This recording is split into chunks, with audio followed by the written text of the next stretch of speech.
الله وبركاته. بسم الله الحمد لله والصلاة والسلام على رسول الله ومن تبعه ووالاه وبعد. محترم ناظرین و سامعین، اسلامی بھائیوں، دوستوں، عزیزوں، ماؤں اور بہنوں، رمضان مبارک سیریز میں کے اس ویڈیو میں ہم جانیں گے کہ قضا روزوں سے متعلق مسئلے کیا ہیں۔ فرض روزے کی قضا آئندہ رمضان سے کے آنے سے پہلے کر لینا چاہیے، یہ بہتر ہے۔ اما عائشہ صدیقہ رضی اللہ تعالیٰ عنہ کی روایت میرے سامنے ہے، صحیح بخاری صحیح مسلم کی روایت ہے، کہتی ہیں کان یکون علی الصوم من رمضان فما استطیع ان اقضی الا فی شعبان، کہ میرے اوپر جو رمضان کے روزے چھوٹے ہوئے باقی رہتے تھے، جن کا قضا کرنا میرے لیے ضروری ہوتا تھا، رمضان کے مہینے کے جو روزے چھوٹتے تھے، تو کہتی ہیں اماں کہ مجھے موقع نہیں مل پاتا تھا پورے سال میں، یہاں تک کہ میں شعبان میں آ کر کے ان روزوں کو پورا کرتی تھی۔ پورے مہینے پورے سال موقع نہیں ملتا تھا، تو رمضان شعبان میں اللہ کے نبی صلی اللہ علیہ وسلم بکثرت روزے رکھتے تھے، تو اس کی وجہ سے میں بھی ساتھ میں روزہ رکھ لیتی تھی اور اپنے قضا روزوں کی قضا کر لیتی تھی۔ تو بہتر یہی ہے کہ رمضان کے آتے آتے ہم ایک رمضان کے قضا کو نپٹا لیں۔ اسی طرح سے فرض روزوں کی قضا متفرق طور پر بھی ہم کر سکتے ہیں اور لگاتار بھی کر سکتے ہیں۔ مان لیجئے کہ 5 روزے ہمارے چھوٹ گئے، اب 5 روزوں میں سے ہم کنٹینیو 5 روزوں کو ایک ساتھ رکھ لیں، چاہے 2 پہلے رکھ لیں، پھر 2 بعد میں رکھ لیں، پھر 1 رکھ لیں، اس طرح سے بھی ہم کر سکتے ہیں۔ اما عائشہ صدیقہ رضی اللہ تعالیٰ عنہ کی روایت ہے، دارقطنی کی روایت ہے، صحیح روایت ہے کہ نزلت فعدۃ من ایام اخر متتابعات فسقطت متتابعات، کہ اما عائشہ صدیقہ رضی اللہ تعالیٰ فرماتی ہیں کہ اللہ تعالیٰ نے جو حکم نازل فرمایا تھا کہ فعدۃ من ایام اخر، چھوٹے ہوئے روزوں کی قضا دوسرے دنوں میں پوری کرنی ہوگی، قضا کرنا ہوگا، تو اس کے ساتھ ساتھ متتابعات کا لفظ بھی نازل ہوا تھا، یعنی کنٹینیو دوسرے دنوں میں رکھنا ہے، لیکن پھر متتابعات کو اللہ تعالیٰ نے منسوخ کر دیا اور یہ حکم ختم ہو گیا۔ اب کنٹینیو ان روزوں کو پورا کرنے کی ضرورت نہیں باقی رہی۔ تو یہ اللہ کے نبی صلی اللہ علیہ وسلم کے دور میں اما عائشہ صدیقہ رضی اللہ تعالیٰ عنہ سے متعلق بات تھی جو قضا روزے کی۔ اسی طرح سے عبداللہ بن عباس رضی اللہ تعالیٰ عنہ فرماتے ہیں کہ لا بأس ان یفرق لقول اللہ تعالی فعدۃ من ایام اخر، کہ قضا روزہ رکھنے میں الگ الگ روزہ رکھنے کوئی رکھتا ہے تو اس میں کوئی حرج نہیں ہے۔ کیوں؟ اس لیے کہ اللہ تعالیٰ نے مطلق کہا ہے فعدۃ من ایام اخر، دوسرے دنوں میں اس کی عدت ہے، اس کی قضا ہے۔ مرنے والے کے قضا روزے اس کے وارث کو رکھنے چاہیے۔ کوئی کسی کی ماں مر گئی، کسی کا باپ مر گیا، کسی کا کوئی رشتہ دار مر گیا، خاص رشتہ دار مر گیا، تو اب اس کا جو وارث ہے اس کے قضا، اس پر اگر اس پر روزے ہیں قضا، تو ان قضا روزوں کو رکھے گا۔ صحیح بخاری صحیح مسلم کی روایت، اما عائشہ رضی اللہ تعالیٰ عنہ اتفاق سے اس حدیث کے بھی راویہ ہیں، کہتی ہیں کہ اللہ کے رسول صلی اللہ علیہ وسلم نے فرمایا کہ من مات وعلیہ صیام صام عنہ ولیہ، جو آدمی مر جائے اور اس کے ذمے روزے باقی ہیں، فرض روزے، تو اس کا ولی یعنی اس کا وارث اس کی طرف سے روزہ رکھے۔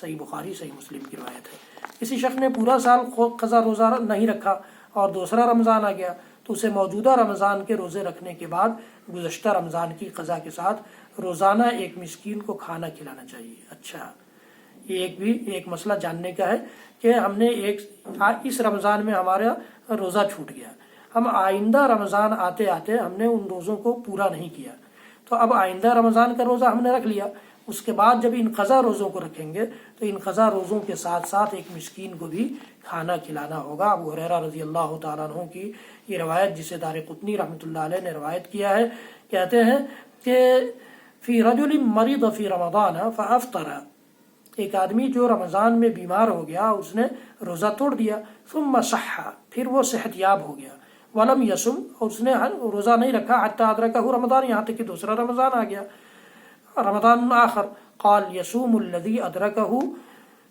ثم یصوم الشہر الذی افطر فیہ، تو جس رمضان کو اس نے پایا اس کا روزہ رکھ لے، اور پھر جس رمضان کا قضا تھا اس کو رکھے اس رمضان کے بعد، وَيُطْعِمُ كُلَّ يَوْمٍ مِسْكِينًا، اور ہر دن ایک مسکین کو کھانا کھلائے۔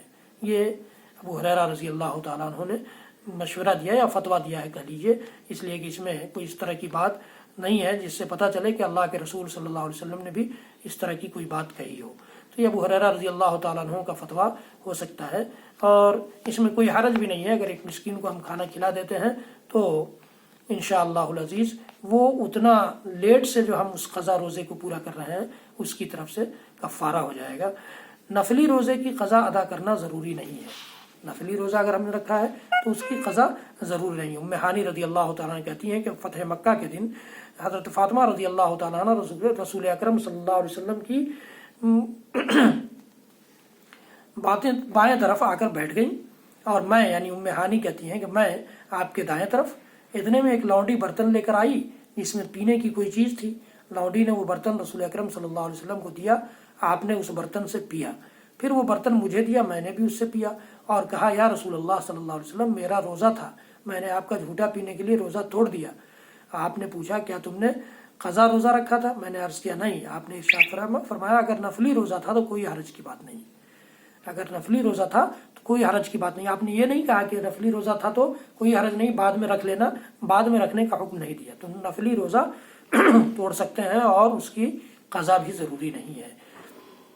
بادل کی وجہ سے روزہ اگر افطار کر لیا، پھر یقین ہو گیا کہ سورج غروب نہیں ہوا تھا، رمضان کا روزہ ہم رکھ رہے ہیں اور اندھیرا ہو گیا، لیکن بعد میں چونکہ آج تو ٹائمنگ کا دور ہے، لیکن اللہ کے رسول صلی اللہ علیہ وسلم کے دور میں اس طرح کا دور نہیں تھا، ٹائم نہیں تھا، تو سورج کے غروب ہونے سے لوگ اندازہ لگاتے تھے اور اسی سے افطار کرتے تھے۔ تو اس طرح کا کوئی موقع آئے اور افطار کر لے آدمی، پھر دیکھے کہ نہیں سورج تو ظاہر ہو گیا، بادل ہٹا تو دیکھا سورج دکھ گیا، تو ایسی صورت میں کیا کرنا ہے؟ اس پر قضا نہیں ہے۔ اسی طرح سحری کا کھانا کھایا، بعد میں معلوم ہوا کہ صبح صادق ہو چکی تھی، تب بھی قضا نہیں ہے۔ ابو ہریرہ رضی اللہ تعالیٰ عنہ روایت کرتے ہیں نبی اکرم صلی اللہ علیہ وسلم سے کہ آدمی جب بھول کر کھا پی لے فَلْيُتِمَّ صَوْمَهُ، تو اپنا روزہ مکمل کرے، فَإِنَّمَا أَطْعَمَهُ اللَّهُ وَسَقَاهُ، اللہ تعالیٰ ہی نے اسے کھلایا ہے اور پلایا ہے۔ تو بھول کر کھانے پینے سے، غلطی سے کھانے پینے سے روزہ نہ ٹوٹتا ہے اور نہ روزہ خراب ہوتا ہے۔ یہ صحیح بخاری کی روایت ہے، ابو ہریرہ رضی اللہ تعالیٰ عنہ راوی ہیں۔ اسی طرح سے حضرت زید بن وہب رضی اللہ عنہ فرماتے ہیں کہ حضرت عمر رضی اللہ تعالیٰ عنہ کے دور میں رمضان میں مسجد نبوی میں بیٹھا تھا، وہ کہتے ہیں کہ میں بیٹھا تھا، زید بن وہب کہتے ہیں ہم نے افطار کا وقت سمجھ کر روزہ کھول لیا، روزہ افطار کر لیا، لیکن بعد میں بادل چھٹنے کے بعد معلوم ہوا کہ سورج تو ابھی چمک رہا ہے، سورج ابھی غروب نہیں ہوا ہے۔ زید بن وہب کہتے ہیں کہ جن لوگوں نے روزہ افطار کیا تھا، سورج دیکھنے کے بعد انہوں نے کہا ہم اس روزہ کی قضا ادا کریں گے، ہم لوگ قضا کر لیں گے بعد میں۔ حضرت عمر رضی اللہ عنہ نے کہا واللہ ہم قضا ادا نہیں کریں گے، قضا نہیں کریں گے، اس روزے کی قضا کی ضرورت نہیں ہے۔ کیوں؟ ہم نے بھول کر روزہ افطار کر کے کوئی غلطی نہیں کی ہے۔ اسے حافظ ابن حجر رحمۃ اللہ علیہ نے اس کی حدیث کو، اس واقعے کو اپنی کتاب فتح الباری میں ذکر کیا ہے۔ تو حضرت عمر رضی اللہ تعالیٰ نے کیوں کہا کہ ہم اس کی قضا نہیں کریں گے؟ اس لیے کہ بھول چوک میں اگر کوئی کھا پی لیتا ہے تو وہ معاف ہے، اس کا روزہ ہو جائے گا، اس کا روزہ خراب نہیں ہوگا۔ یہ اللہ کے رسول صلی اللہ علیہ وسلم کے دور میں اس قسم کی بات آ چکی ہے، آپ کی یہ سنت رہ چکی ہے، آپ کی یہ حدیث گزر چکی ہے۔ تو اب اس دور میں اگر ہم نے بھول چوک کر کے یا غلطی سے سورج کے غروب ہو جانے کے امکان میں کھا پی لیا ہے تو پھر روزہ کے قضا کی ضرورت نہیں ہے۔ حضرات گرامی، یہ رمضان مبارک کے روزہ کے قضا سے متعلق کچھ احکام تھے۔ آئندہ ویڈیو میں آپ سنیں گے وہ کام جن سے روزہ مکروہ نہیں ہوتا۔ حضرات گرامی، آپ میرے چینل کو سبسکرائب کیجئے، بیل آئیکن ضرور دبائیے، لائک بھی کیجئے اور زیادہ سے زیادہ لوگوں تک پہنچائیے اسے، تاکہ آپ کے لیے میرے لیے صدقہ جاریہ ہو۔ آؤ نبی کی نماز سیکھیں کے ذریعے نماز سیکھیے نبی کی، اور زکوٰۃ کے سیریز میں زکوٰۃ کے احکام جانیے۔ اللہ رب العالمین ہم سب کو کہنے سننے سے زیادہ عمل کی توفیق دے۔ وصلی اللہ تعالی وسلم وبارک وعلی آلہ واصحابہ اجمعین۔ سبحان ربک رب العزۃ عما یصفون وسلام علی المرسلین والحمد للہ رب العالمین۔ والسلام علیکم ورحمۃ اللہ وبرکاتہ۔